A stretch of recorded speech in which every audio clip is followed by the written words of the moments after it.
அனைவருக்கும் வணக்கம். பாலாஜி மகராஜின் படைப்புகளின் முழு தொகுப்பு பாகம் 3.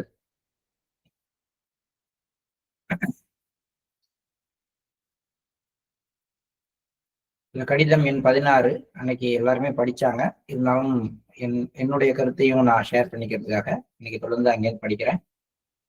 கடிதம் எண் 16, பக்கம் 47. 1929 செப்டம்பர் 23ஆம் நாள் எழுதிய கடிதம்.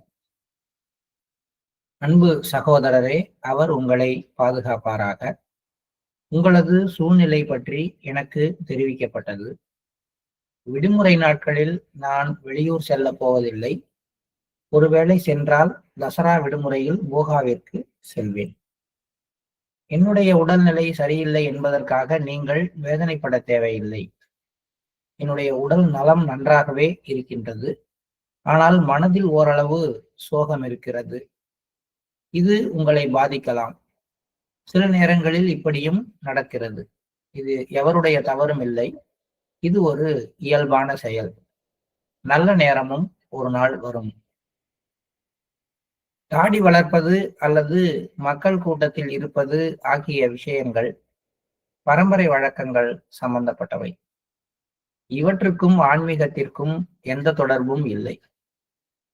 எனவே நீங்கள் செய்து வரும் சடங்குகளை தயவு செய்து கைவிட வேண்டாம். நம் ஜாதியில் தந்தை உயிருடன் இருந்தால் ஒருவர் தன் தலையை ஒருபோதும் மொட்டையடித்துக் கொள்வதில்லை. இவையெல்லாம் மனதின் செயல்பாடுகள் என்பதே எனது தற்போதைய கருத்தாகும். ஒருவர் தன் எண்ணங்கள் மற்றும் சிந்தனைக்கேற்ப விஷயங்களை பார்க்கிறார். அனைவருக்கும் சலாம். ராகிம் ராம்சந்திரன். இதை பத்தி நிறைய விஷயங்கள் நம்ம அன்னைக்கு பேசணும்.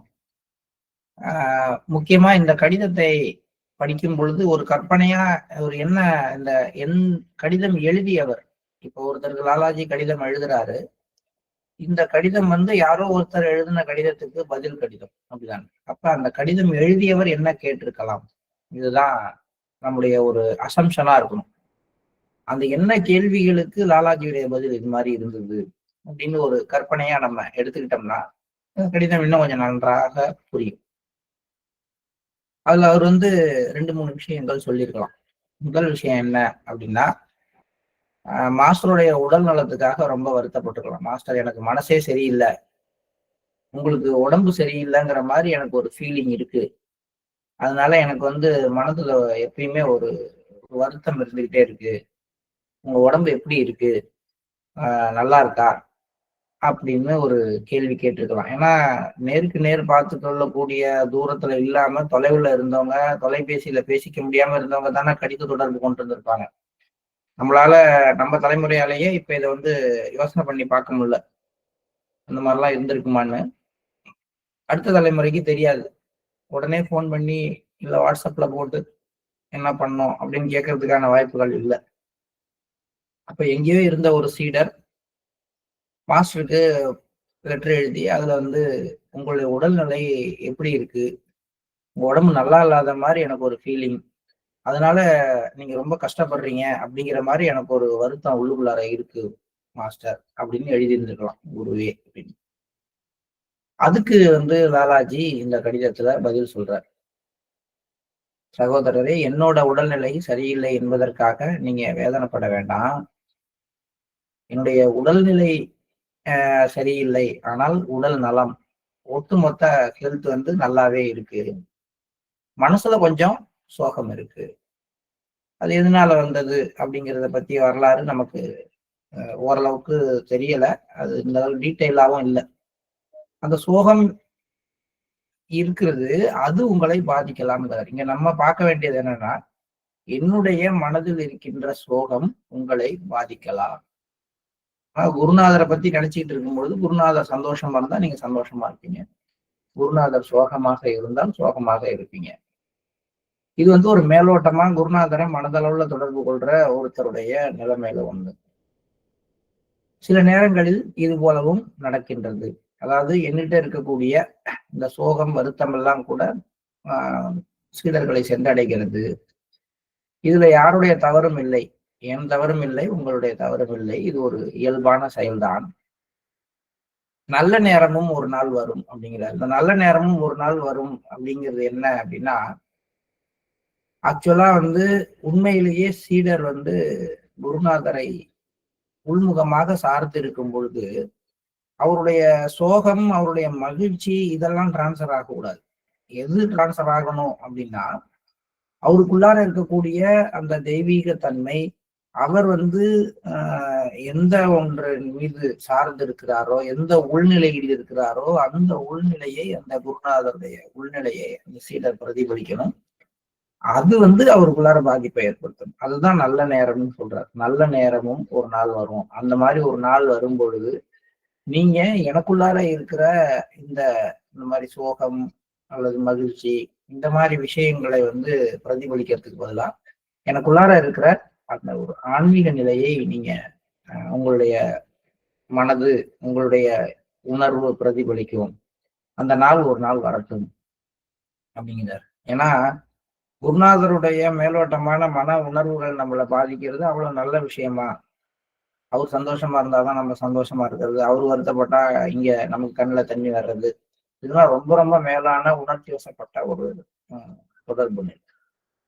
ஆக்சுவலா அவருடைய இன்னர் கண்டிஷன் தான் நமக்குள்ளார ரிஃப்ளெக்ட் ஆகணும். என்னைக்கு அது ரிஃப்ளெக்ட் ஆகுதோ அதுதான் நல்ல நேரம். இதுதான் லாலாஜி இதுல சொல்றாருன்றது என்னுடைய ஒரு புரிதல். அடுத்தது, இந்த கடிதத்தை எழுதினவர் ஒரு சில விஷயங்கள் கேட்டிருக்கலாம். அவருக்கு வந்து சில சந்தேகங்கள் இருக்கு. என்ன இருக்கு அப்படின்னா, லாலாஜி காலத்துல இப்ப லாலாஜி வந்து தாடியோட இருந்தார். இப்ப இவருக்கு என்ன அப்படின்னா, அந்த மாதிரி தாடி வளர்த்துக் கொள்வது வந்து ஆன்மீகத்துக்கு நல்லதா? நீங்க தாடி வச்சிருக்கீங்களே, அப்ப தாடி வச்சுக்கிறது வந்து ஆன்மீகத்துக்கு நல்ல விஷயமா? அதனால வந்து ஆன்மீக நன்மைகள் இருக்குமா? ஏன்னா நிறைய முனிவர்கள் தாடி எல்லாம் வளர்த்துருக்காங்க. இதை பத்தி அன்னைக்கே ஒரு சிஸ்டர் கூட மடித்தலும் நீட்டலும் வேண்டாம்ங்கிற அந்த திருக்குறள் எல்லாம் சொல்லி அழகா சொன்னாங்க. இப்ப இந்த சீடருக்கு என்ன மாதிரியான சந்தேகம் அப்படின்னா, ஒண்ணு வந்து இந்த மாதிரி தாடி வச்சுக்கிட்டா ஸ்பிரிச்சுவலா வந்து பவர் கிடைக்கும் அப்படின்னு எடுத்துக்கலாமா? ரெண்டாவது, மக்கள் கூட்டத்தில் இருப்பது, எந்த நேரமும் வந்து ஒரு குரூப் ஆஃப் பீப்புளோட இருந்து கொண்டு பஜனை பாடிக்கொண்டு அந்த ஒரு குரூப் ஆஃப் பீப்புளோடய மூவ் ஆகுறது எப்பயும், அந்த மாதிரி எந்த நேரமும் இருப்பது அப்படிங்கிறதுலாம் வந்து ஒரு ஆன்மீகத்துக்கு ஒரு நல்ல ஒரு முன்னேற்றம் கொடுக்கறதுக்கு உதவி செய்யுமா? இது ஒரு கேள்வி. இன்னொரு கேள்வி என்ன இருக்குன்னா, இவருக்கு வந்து அந்த ஜைன மதம் அல்லது வந்து புத்த மதத்தினுடைய எஃபெக்டை பத்தியும் அவருக்கு ஒரு யோசனை இருக்கு. என்னன்னா அதெல்லாம் பாத்தீங்கன்னா கம்ப்ளீட்டா மொட்டை அடிச்சுக்குவாங்க. அதுவும் ஜெயினிசத்துல அது வந்து ரொம்பவும் முக்கியமான ஒரு ஃபங்க்ஷன். மொட்டை அடிக்கிறதுனா கூட பரவாயில்லைங்க. அவங்க என்ன பண்ணுவாங்க, கேஷலோச்சன் அப்படின்னு நினைக்கிறேன், அவங்க என்ன பண்ணுவாங்கன்னா, யார் ஒருத்தங்க ஸ்பிரிச்சுவலா தங்களை ரினன்சியேஷன் துறவுக்கு உட்படுத்திக்கிறாங்களோ அவங்களுக்கு வந்து முக்கியமான பணியை என்னன்னு கேட்டா, அவங்க தலையில இருக்கிற எல்லா முடியும் ஒவ்வொன்றா அவங்களே புடுங்கி எடுக்கணும். இது எவ்வளவு கொடூரமா இருக்கும் பாருங்க, எவ்வளவு ஒரு வலிக்கும் பாருங்க. ஒவ்வொரு முடியையும் அவர்களாகவே ரிமூவ் பண்ணும். ஒவ்வொரு முடியா எடுக்கிறப்பையும் உயிர் போய் வரும். ஒரே ஒரு முடியை இழுத்தாலே நமக்கு போகும். ஆனா அதுல வந்து அந்த மாதிரி ஒரு பழக்கம் இருக்கு. ஸோ இதெல்லாம் வந்து ஆன்மீகத்துக்கு ஜைன மதத்துல கேட்டீங்கன்னா அவங்க அதை சொல்லுவாங்க. இது வந்து ஒரு விதத்துல வந்து எல்லா பெயினையும் தாங்கிக்கிற வலிமை உள்ளவர் அப்படிங்கிறத காட்டுறதுக்கான ஒரு விஷயம். ரெண்டாவது, தன்னுடைய அழகு அப்படிங்கிற விஷயம், தன்னுடைய முடிங்கிறது ஒரு மனிதருக்கு ரொம்ப அழகான விஷயம் இல்லையா? அந்த உடல் பற்றிய ஒரு உணர்வுல இருந்து தானாகவே வெளிவர்றதுக்கான விஷயம் தான் அவங்க சொல்றாங்க. இருந்தாலும் ஒரு மனிதர் எந்த ஒரு விஷயத்துக்காகவும் தன்னைத்தானே துன்பப்படுத்திக் கொள்வது எந்த விதத்திலும் ஆன்மீகத்தோட சம்பந்தப்பட்டதாக இருக்க முடியாதுங்கிறது தான் நம்ம மாஸ்டர்ஸினுடைய ஒரு காமனான ஒரு கருத்தாவே எப்பயும் இருக்கு. அதனால இந்த ஜைன மதம் புத்த மதத்தினுடைய பழக்க வழக்கங்கள் அந்த குருமார்கள்லாம் சொல்றது மாதிரி மொட்டை அடிச்சுக்கிறது நல்லதா? மூணாவது கேள்வி என்னன்னு கேட்டா, நான் வந்து ஆன்மீகத்துக்கு வந்துட்டேன், இதுக்கப்புறமும் வந்து நான் வந்து இந்த சடங்குகளை எல்லாம் செய்யணுமா? என்னுடைய குல வழக்கப்படியான சடங்குகள்லாம் செய்யணுமா அப்படிங்கிற கேள்வி. ஏன்னா இந்த கேள்வி லாலாஜிக்கும் வந்தது.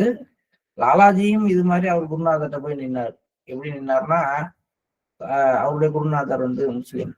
அதனால வந்து லாலாஜியே நேரா போய் அவருடைய குருநாதர்கிட்ட ஒரு காலகட்டத்துல நான் மதம் மாறிக்கொள்ளவா, இவங்கெல்லாம் இப்படி சடங்கு தாடி வளர்த்துக்கிறது இப்படி கேட்கும் பொழுது அவர் நேரடியா குருநாதர்கிட்ட போய் கேட்டது என்னன்னா, நான் வந்து நான் இஸ்லாம் மதத்துக்கு மாறிக்கிறேன் அப்படின்னு கேட்டார். அப்ப அவருடைய குருநாதர் அவருக்கு கைட் பண்ணதும், நீ எந்த கலாச்சாரத்துல பிறந்து விழுந்தையோ அதுல இரு, அதுல எதையும் நீ மாத்தி கொள்ள வேண்டாம். ஆன்மீகத்துக்கும் நீ பிறந்து வளர்ந்த கலாச்சாரத்துக்கும் எந்த வித சம்பந்தமும் கிடையாது. நீ முஸ்லீமா மாறிடுறதுனால வந்து நீ ஆன்மீகத்துல உயர போறது கிடையாது அப்படிங்கிற விஷயத்த சொல்லி அவர் வந்து அது மாதிரி மாறுறத தடுக்கிறார். ஸோ அதே தான் லாலாஜி இங்க இந்த சீடருக்கும் சொல்றார். அதாவது இந்த மாதிரி தாடி வளர்த்துக்கிறது, சத்சங்கம் பண்றது, எல்லாரோடையும் கூட்டமா இருந்து பஜனை பாடுறது. தாடி வளர்க்கறது வந்து சீக்கிசத்துல பாத்தீங்கன்னா கபீர் வகைரால அவங்களோட இதெல்லாம் பாத்தீங்கன்னா தாடி வளர்க்கறது ஒரு முக்கியமான விஷயம். சீக்கியர்கள்ல தாடி இல்லாத சீக்கியர் நீங்க பார்க்க முடியாது. சீக்கிய மதம் தாடி வளர்க்கறதுனால வந்து ஸ்பிரிச்சுவலா டெவலப் ஆகலாங்கிற ஒரு கருத்தை வச்சுட்டு இருக்கிற ஒரு மதமாக இருக்கலாம். வட இந்தியாவில் இந்த மதங்களுடைய தாக்கம் எல்லாமே நிறைய உண்டு. அதனால அந்த சீடர் வந்து இந்த மாதிரி வெளிப்புற விஷயங்கள், அதாவது சடங்கு சம்பிரதாயங்கள், ஆன்மீக தலையை மொட்டை அடிச்சுக்கிறது, தாடி வளர்க்கறது, இதை பத்தி இதெல்லாம் செஞ்சா நம்ம இன்னும் ஆன்மீகத்துல வேகமா முன்னேறலாமா, என்னுடைய ஸ்பிரிச்சுவல் டெவலப்மெண்ட்டுக்கு இதெல்லாம் உதவுமான்னு கேட்கறேன். ஏன்னா இதெல்லாம் ஈஸி. கேரக்டரை சேஞ்ச் பண்ணிக்கிறத விட முடியை சேஞ்ச் பண்ணிக்கிறது ஈஸி.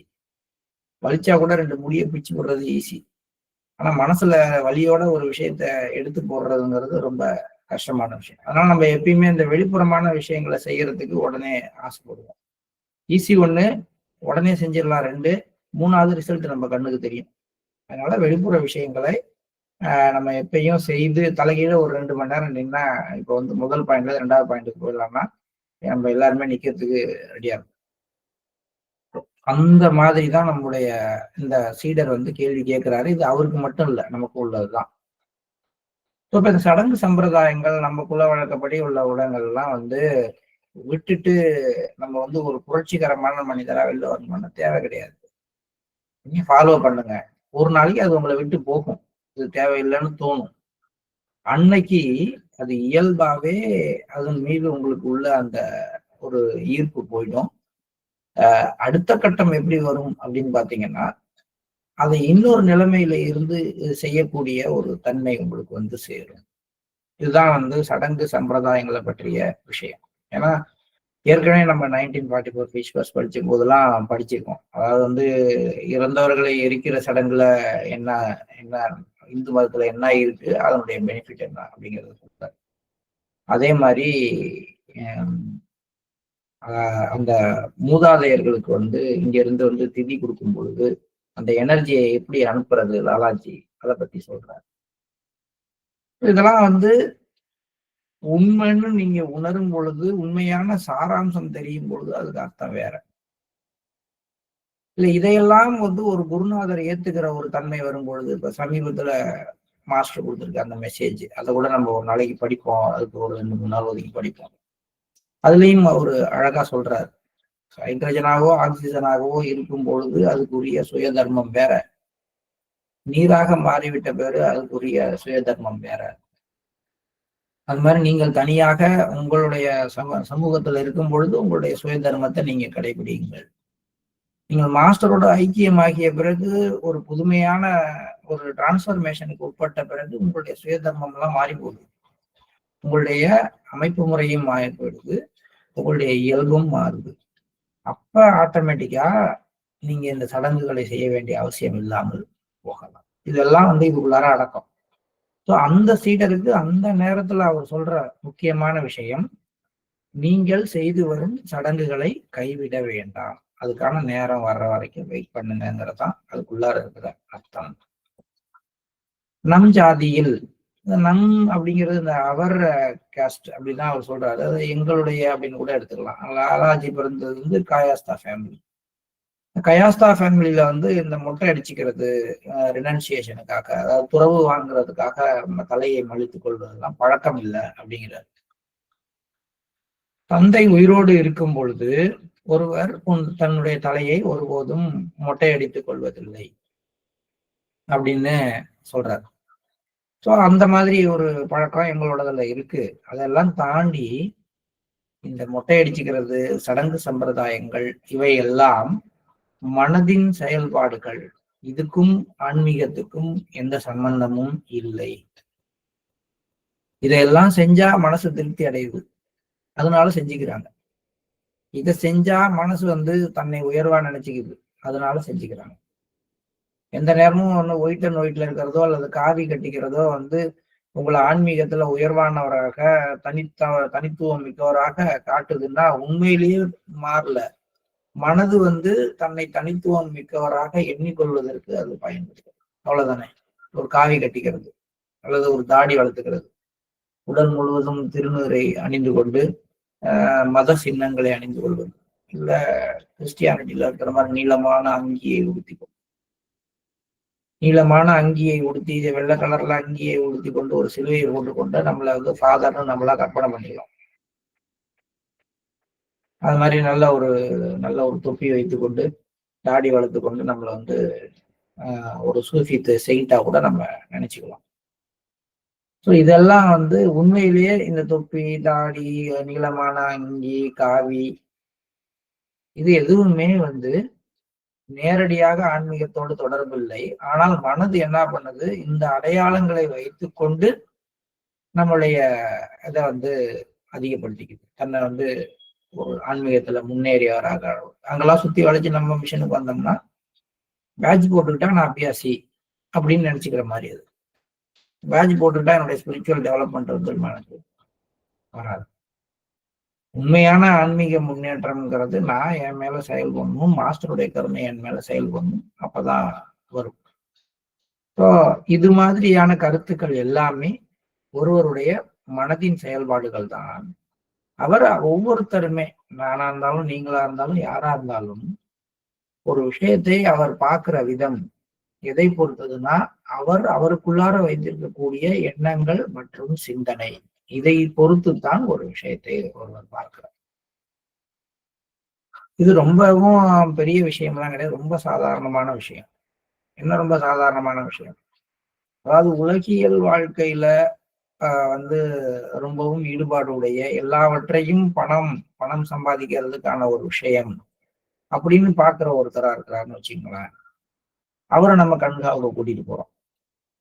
அவருக்கு 2 கேள்வி கேட்பார். ஃபர்ஸ்ட் கேள்வி என்னன்னா, இவ்வளவையும் அங்க இருக்கிற விஷயங்களை பார்த்து வியந்து, ஆகா என்ன அற்புதமாக இருக்கு, இந்த இடம் எவ்வளவு அமைதியா இருக்குங்கிறதெல்லாம் அவருக்கு தெரியாது. அந்த அவருடைய எண்ணங்கள் எது சம்பந்தமா இருக்கு? பொருள் சம்பந்தமா இருக்கு. அப்ப என்ன கேட்பாரு முத கேள்வி, இவ்வளவு பெரிய இடத்த வாங்குறதுக்கு எங்க இருந்தியா உங்களுக்கு காசு வந்துச்சு? இப்ப நம்ம கண்காவை நம்ம எப்படி பாக்குறோம்? கண்கா சாந்திவனம், உலகத்துல பூலோக சொர்க்கம், அமைதியின் இருப்பிடம்லாம் நம்ம பாக்குறோம்.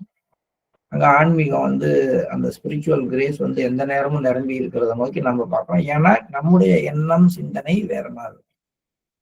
ஒரு பணம் ரீதியான சிந்தனையோடு இருக்கிற ஒரு மனிதர் உள்ள போனோம்னா முதல் கேள்வி இதை கேட்பாரு, எங்க இருந்து இந்த பணம் வந்துச்சு அப்படிங்கிற கேள்வியதான் முதல்ல கேட்பாரு. 2வது, இவ்வளவு பணத்தை இங்க செலவு பண்றது மூலமா எவ்வளவு வருமானம் வரும் உங்களுக்கு? புக் ஸ்டோருக்கு போய் பார்த்தாருன்னா இவ்வளவு புக்கு விற்கிது, அப்போ ஒரு நாளைக்கு எவ்வளவு வருமானம் வரும்? ஒரு நாளைக்கு எவ்வளவு டொனேஷன் வரும்? இவ்வளவு பேர் இருக்காங்களே, ஆளுக்கு 1000 ரூபாய் போட்டா கூட ஒரு பெரிய அமௌண்ட் தேர்வு போட்டிருக்க. என்னப்பா வெளியில 30 ரூபா விற்கிற ஐஸ்கிரீம் இங்க 35 ரூபா விற்கிறாங்க, ஒரு ஐஸ்கிரீமுக்கு 10 ரூபா கொள்ள அடிக்கிறாங்க. இதெல்லாம் தோணுமா? தோணாதானா? தோணும். ஏன்னா அவருடைய எண்ணங்களுக்கு ஏற்ப இதை பார்க்கிறார். சரி, ஒரு இயற்கை ஆர்வலர் உள்ளுள்ளார போய் நம்ம கண்காவை பாக்குறாருங்க. அவருக்கு என்ன தெரியும்னா, அங்க இருக்கிற மரங்கள் தெரியும், அங்க இருக்கிற வெரைட்டிஸ் எல்லாம். அங்க மாஸ்டர்லாம் அவருக்கு பெருசா தெரியறதுக்கோ அல்லது ஆன்மீக சிந்தனை எல்லாம் இல்லை. அவர் என்ன பார்ப்பாரு, கங்கா சாந்திவனம் அப்படிங்கிறது ஒரு அருமையான ஒரு சூழ்நிலை, ஒரு தொகுப்பு அப்படின்னு தான் பார்ப்பாரு.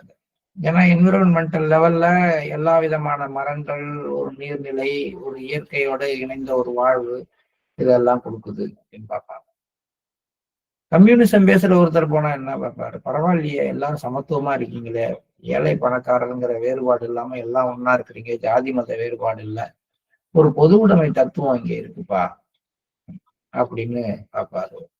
மொழி உணர்வு உள்ள ஒருத்தர் உள்ள போனா என்ன பண்ணுவாரு? என்னப்பா இது, தமிழே இங்க யாரும் பேச மாட்டேங்கிறாங்க, நீங்களும் கொஞ்சம் கொஞ்சமா ஹிந்திக்கு அடிமை ஆகுறீங்களா அப்படின்னு பாக்குறோம். இப்படி நம்ம பார்த்துக்கிட்டே போகலாம். ஒன்னும் லாலாஜி புதுசா எதுவும் சொல்லிடல. இது ஆசிரமத்தை சொன்னோம்னா நமக்கு புரியுங்கிறதுக்காக சொல்றேன். நீங்கள் உங்கள் குடும்பத்தையும் உங்கள் எண்ணம் மற்றும் சிந்தனைக்கு ஏற்ப பார்க்கிறீர்கள். என் குடும்பம் எப்படிப்பட்டது? உங்களை சொல்லி வளர்க்கும் பொழுதே நம்ம ஊர்லயே உயர்ந்தவன் பெரிய பண்ணையார் குடும்பம்ப்பா, நான் ஜமீன்பா, அதுப்பா இதுப்பா அப்படின்னு வளர்த்தா நீங்களாவே அந்த மாதிரிதான் பார்ப்பீங்க. உங்களை பெரிய ஜமீன்தார் மாதிரியும் எல்லாரும் உங்களுக்கு வணக்கம் வைக்கணுங்கிற மாதிரி தான் பார்ப்பீங்க. அப்ப நான் என்னுடைய குடும்பத்தையும் என்னுடைய எண்ணம் சிந்தனைக்கு ஏற்பதான் பார்க்கிறேன். என்னுடைய குருநாதரையும் என்னுடைய எண்ணத்திற்கும் சிந்தனைக்கும் ஏற்ற மாதிரி தான் பாக்குறேன். இப்ப ராவு மதன் மோகன்லால் பாக்குறப்ப எப்படி பாக்குறாரு பாருங்களேன். அவருக்கு எப்பயுமே ஒரு எண்ணம் வரும். ராகுல்ஜிக்கு செய்யறாரு, எனக்கு செய்யறாரு. லாலாஜி அப்படியா இருக்கிறாரு? இல்ல. ஆனால் அப்படி இல்லாத லாலாஜியை அப்படி அவர் பார்க்கிறாருங்கிறது யாருடைய எண்ணம்? அவருடைய எண்ணம், அவருடைய சிந்தனை. அப்ப தங்கத்தை தங்கமாக பார்ப்பதும் தகரமாக பார்ப்பதும் அதை ஆபத்தான ஒரு விஷயமாக பார்க்கறதும் அவங்கவுங்களுடைய எண்ணம் சிந்தனையை பொறுத்து. இப்போ ஒருத்தர் அடிக்கடி பாக்குறாரு, ஒரு தங்க செயின் போட்டு போற ஒருத்தரை யாரோ பிச்சு விடுறாங்க, அதுக்காக அவரை கொலை பண்ணிடுறாங்க. இந்த செய்தியை படிச்சுட்டே வந்தாருன்னா அவர் என்ன சிந்தனையில தங்கம்ங்கிறது விலை மதிப்புள்ள ஒரு பொருளாவே இருக்காது. தங்கம் என்பது உயிரை கொள்ளுகின்ற ஒரு பொருள் அப்படின்னு அவர் அதை பார்ப்பார். இந்த விஷயத்தான் லாலாஜி சொல்றாரு. அப்ப ஆன்மீகத்தை நீங்க என்னன்னு நினைக்கிறீங்களோ அது ஆன்மீகம் இல்லை, அது உங்களுடைய எண்ணம் மற்றும் சிந்தனையின் வெளிப்பாடு. இப்ப சகஜ மார்க்கத்தை நீங்க என்ன நினைக்கிறீங்க? அதுதான் அடிக்கடி நம்ம கேட்டுக்கணும். நான் ஏன் இப்ப தியானம் பண்றேன்? நான் ஏன் இந்த பயிற்சி முறையை மேற்கொள்கிறேன்? நான் ஏன் இந்த மிஷன்ல இருக்கிறேன்? என்னுடைய மாஸ்டரை நான் என்னன்னு நினைச்சுக்கிட்டு இருக்கேன்? அடிக்கடி கேட்டு பார்த்தோம்னா இது மாறிக்கிட்டே இருக்கணும். ஏன்னா உள்ளுக்குள்ளார மாற்றங்கள் ஏற்படும் பொழுது நான் விஷயங்களை பார்க்கிற விதம் மாறுகின்றது. இது ஆப்போசிட்ல பார்த்தோம்னா நாம எப்படி விஷயங்களை பார்க்கிறோம் என்பதுதான் நம்முடைய மாற்றத்தை காட்டுகின்றது. இது ஒரு ரகசியம், ஒரு இண்டிகேட்டர். இது ஒரு ஆன்மீக முன்னேற்றத்துக்கான ஒரு அளவுகோல். இதை பத்தி லாலாஜி சொல்றாரு. ரொம்ப அற்புதமான ஒரு கடிதமாக நமக்கு இது அமைஞ்சிருக்கு. அனைவருக்கும் சலாம். ராக்கிம் ராமச்சந்திரன் அப்படின்னு இருக்கிறாரு. இந்த கடிதம் ரொம்ப ஒரு அழகான கடிதம். ஒரு ஒரு சாதாரணமா நமக்கு வரக்கூடிய பல சின்ன சின்ன ஒரு சிந்தனைகள்ல வரக்கூடிய ஒரு மாற்றத்துக்கு ஒரு அடித்தளம் கொடுக்கிற ஒரு கடிதம். இப்ப இதை படிக்கும் போது கூட என்னங்க லாலாஜி சாதியை பத்தி எல்லாம் பேசுறாரு அப்படின்னு நினைக்கிறவங்களும் இருக்கிறாங்க. அப்படியே கீழே வந்துட்டீங்கன்னா அவர் சொல்றாரு, அவரு குல வழக்கங்கள் பத்தி பேசிட்டு வரும்பொழுது அவர் இன்னொரு ஜாதியை பத்தி பேச முடியாது. அவர் பிறந்து வளர்ந்த குலத்தில் என்ன பழக்கம் இருக்கு, அவங்களுடைய ஜாதியில என்ன பழக்கம்? மொட்டை அடிச்சுக்கிற பழக்கம் கிடையாது. நான் இப்ப இங்க வந்த உடனே நான் அதெல்லாம் செஞ்சுக்கோனா செஞ்சுக்க மாட்டேன். ஸ்பிரிச்சுவலா டெவலப் ஆகணும், மொட்டை அடிச்சுக்கிட்டாதான். ஆனா இல்லப்பா, நம்ம ஜாதியில அந்த பழக்கம் கிடையாதுன்னா அதை ஏன் நான் செய்யணும் அப்படிங்கிறது ஒரு ஒரு ஒரு கடிதம். அதை நம்முடைய இன்றைய சூழ்நிலையோடு பொருத்தி பார்த்தோம்னா நம்மகிட்ட பல பேர் கேட்ட சில கேள்விகள் நம்ம மனசுலயே உள்ளுக்குள்ளார இருந்து கொண்டு அப்பப்ப வெளியில திரும்பி வெளியில போயிடக்கூடிய பல கேள்விகளுக்கு இந்த கடிதம் ஒரு பதிலாக அமையக்கூடும். இந்த கடிதத்தோட இன்னைக்கு நம்ம முடிச்சுக்குவோம். நாளைக்கு அடுத்த கடிதத்துக்கு போகலாம். இப்ப காலை நேர தியானத்துக்கு செல்வோம்.